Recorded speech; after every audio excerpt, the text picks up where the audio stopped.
আসসালামু আলাইকুম। এটিএন বাংলার প্রতি ঘন্টার সংবাদে সবাইকে স্বাগত জানাচ্ছি নাবিলা রহমান। বাংলাদেশ ব্যাংকের নতুন গভর্নর হলেন ডক্টর আহসান এইচ মনসুর। সদ্য পদত্যাগ করা গভর্নর আব্দুর রউফ তালুকদারের স্থলাভিষিক্ত হবেন তিনি। আইন অনুসারে ৬৭ বছরের বেশি বয়সী কেউ গভর্নর হওয়ার সুযোগ নেই। এজন্য বয়স সংক্রান্ত আইনি শর্ত শিথিলের সিদ্ধান্ত নিয়েছে সরকার। ডক্টর আহসান এইচ মনসুর বর্তমানে গবেষণা প্রতিষ্ঠান পলিসি রিসার্চ ইনস্টিটিউটে নির্বাহী পরিচালক হিসেবে দায়িত্ব পালন করছেন।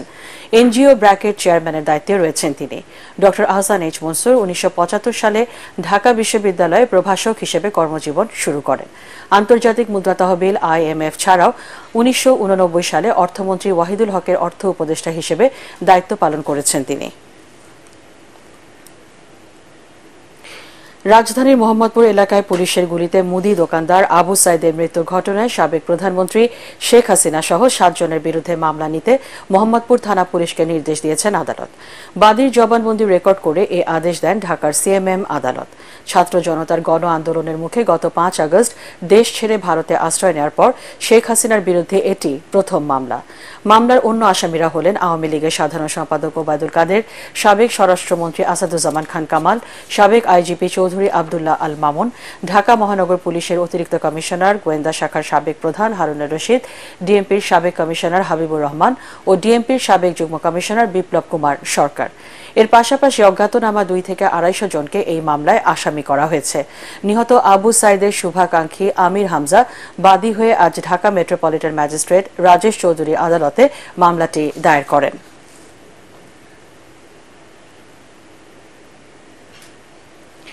দেশের বর্তমান পরিস্থিতিতে হিন্দু ধর্মাবলম্বীদের বিভক্ত না হয়ে ধৈর্য ধরার আহ্বান জানিয়েছেন প্রধান উপদেষ্টা ডক্টর মোহাম্মদ ইউনূস।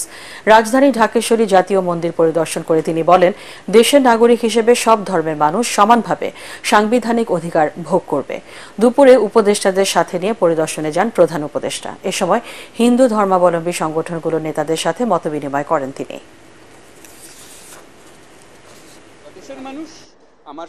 আপনারা বলেন যে আমি মানুষ, আমি বাংলাদেশের মানুষ, আমার সাংবিধানিক অধিকারেই আমাকে দিতে হবে। সব সরকারের কাছে এটাই যাবেন, আর কিছু চাই না তারা। আমাদেরকে বলতে হবে আমাদের গণতান্ত্রিক অধিকার প্রতিষ্ঠিত হবে, সেটা পেলে আমাদের বাক স্বাধীনতা প্রতিষ্ঠিত করতে হবে। যেগুলো আছে এগুলো করে আমরা নতুন কিছু অধিকার, আমাদের হিউম্যান রাইটস প্রতিষ্ঠা করতে হবে, মানবিক অধিকার প্রতিষ্ঠিত করতে হবে। স্বাভাবিক হয়ে উঠেছে দেশের আইন শৃঙ্খলা পরিস্থিতি। শিক্ষার্থীদের সাথে ট্রাফিক নিয়ন্ত্রণে সারা দেশে পুরোদমে কাজ শুরু করেছেন পুলিশ সদস্যরা। দেশের ৬৩৯টির মধ্যে ৬২৮টি থানায় শুরু হয়েছে পুলিশি সেবা। তবে বেশি ক্ষতিগ্রস্ত বাকি ১১ থানায় ২-১ দিনের মধ্যে শুরু হবে কার্যক্রম। এদিকে ১৫ আগস্টকে কেন্দ্র করে কাউকে নাশকতা করতে দেওয়া হবে না বলে জানিয়েছেন স্বরাষ্ট্র উপদেষ্টা অবসরপ্রাপ্ত brigadier general M Shakhawat Hossain. 15 বছর এই ফোর্সগুলোকে দানব বানিয়েছে, যারা বানিয়েছে তাদের আমি পারি আর না পারি, I will take them to international court. তারা কত লোক মেরেছে, প্রত্যেকটি ইনস্টিটিউশন ধ্বংস করেছে। মহামান্য রাষ্ট্রপতির কাছে আমাদের কিছু রেকমেন্ডেশন চলে গিয়েছে, আমি নাম বলবো না এই মুহূর্তে। তারপরে তারা উন্মুক্ত থাকবে কি থাকবে না সেটা নিয়ে আলোচনা হবে। 15 আগস্ট আজকে বিকালে আমরা বসবো, উই উইল ডিসকাস। যেইটাই হয় there be heavy presence of police, কেউ যাতে কোনো রকমের গণ্ডগোল করতে না পারে।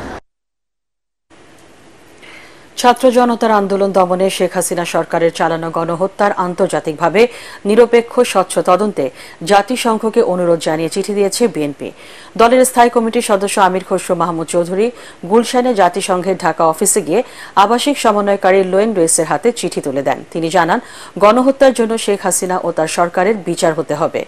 এক প্রশ্নের জবাবে বিএনপির এই নেতা জানান, নিরীহ ছাত্র জনতার বিরুদ্ধে গণহত্যা চালানো কোনো ব্যক্তি ও রাজনৈতিক দলকে বাংলাদেশের মানুষ কখনো গ্রহণ করবে না। বিএনপির সাংগঠনিক সম্পাদক শামা ওবায়দ এ সময় উপস্থিত ছিলেন।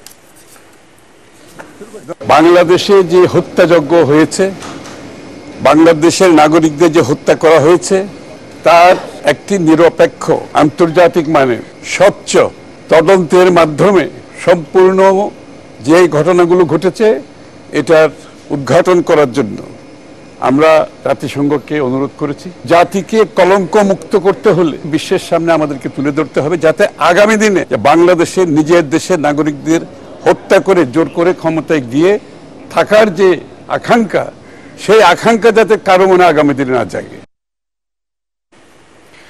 আওয়ামী লীগের সাধারণ সম্পাদক ও সাবেক সেতুমন্ত্রী ওবায়দুল কাদের এবং সাবেক স্বরাষ্ট্রমন্ত্রী আসাদুজ্জামান খান কামালের ওপর নিষেধাজ্ঞা চেয়েছেন মার্কিন কংগ্রেস 6 সদস্য।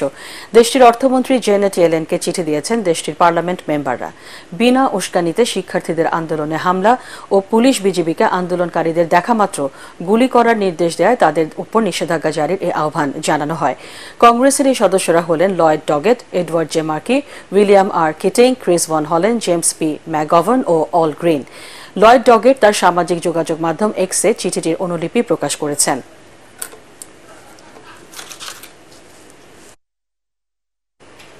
পরবর্তী সংবাদ দেখার আমন্ত্রণ জানিয়ে এখনকার মতো শেষ করছি। এটিএন বাংলা সংবাদ ইউটিউবে দেখতে ব্রাউজ করুন youtube/ATN Bangla News।